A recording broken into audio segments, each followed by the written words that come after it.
Before we proceed into other areas of Forex, we need to fully understand what Forex is all about and how it actually started.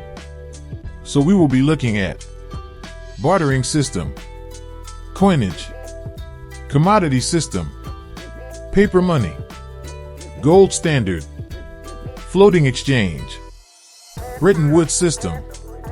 Without wasting much time, let's dive into it for clearer understanding. Bartering system. In the bartering system, people exchange goods for services. People typically traded things like livestock, skills, grains, agriculture, talent, and even people. In the bartering system, people traded things they didn't need for things they wanted or needed. Bartering system issues. The bartering system may have been very easy to establish, however, it was very much rigged with issues. The problems associated with the barter system are inability to make deferred payments, lack of common measure value, difficulties in storage of goods, lack of double coincidence of wants. 1. Having something no one needed, it will be very hard for you to exchange. 2. Limited shelf life. If you are trading livestock or agriculture, their conditions depended on their age and size. 3. Fair exchange. Both people will have to agree on what they wanted before the exchange could be done. Another issue is trying to do business in small increment cause most things had to be traded in bulk. 4. Transportation and storage.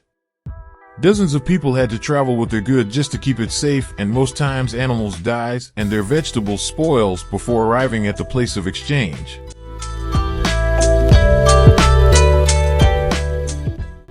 Coinage.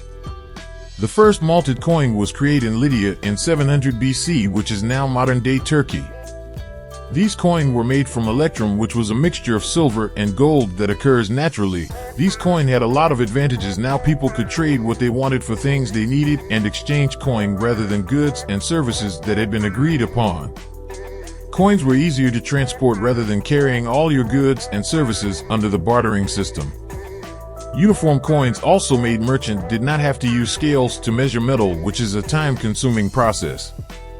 At a glance, they can determine how much money is on the table. This type of currency exchange had large impact all around the world. Countries began adapting the coin form of currency in order to participate in foreign trades. Disadvantages of the coinage system. There were, however, disadvantages to the coin system because 1. Coins' weight could change over time. 2. Coins could be counterfeited, and also 3. Coins were also very heavy to carry around. Lastly, 4. It was dangerous to carry large amount of coin around cause it was unsafe.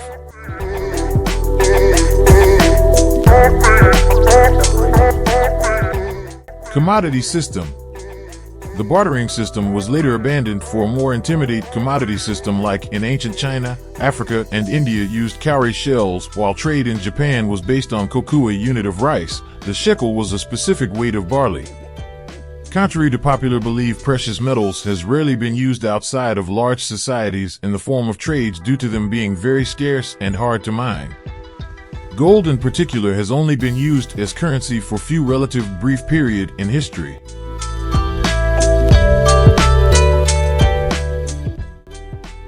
Now let's look into the paper money.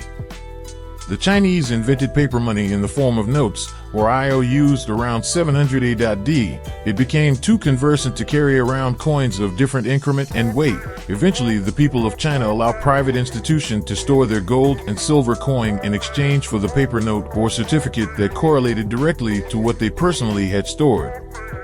These paper note could then be easily exchanged back into electrum. Now let's look into the advantages of these our current paper money. Paper money practically costs nothing to the government. Currency notes are the cheapest media of exchange. If a country uses paper money, it need not spend anything on the purchase of gold or minting coins. The loss which a country suffers from the wear and tear of metallic money is also avoided.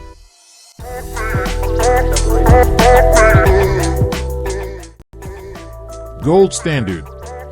The gold standard was a system under which nearly all countries fixed the value of their currencies in terms of a specified amount of gold, or linked their currency to that of a country which did so. Domestic currencies were freely convertible into gold at the fixed price, and there was no restriction on the import or export of gold.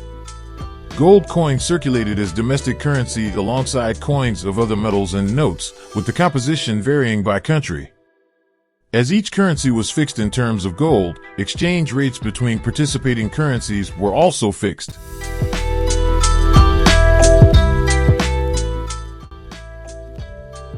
The floating exchange rate is a regime where the currency price of a nation is set by the Forex market based on supply and demand relative to other currencies.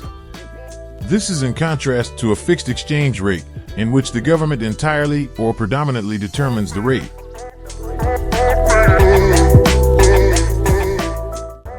Lastly, let's look at the Bretton Woods system. The Bretton Woods system is a set of unified rules and policies that provided the framework necessary to create fixed international currency exchange rates. Essentially, the agreement called for the newly created IMF to determine the fixed rate of exchange for currencies around the world. However, the Bretton Woods system collapsed in the 1970s, but created a lasting influence on international currency exchange and trade through its development of the IMF and World Bank.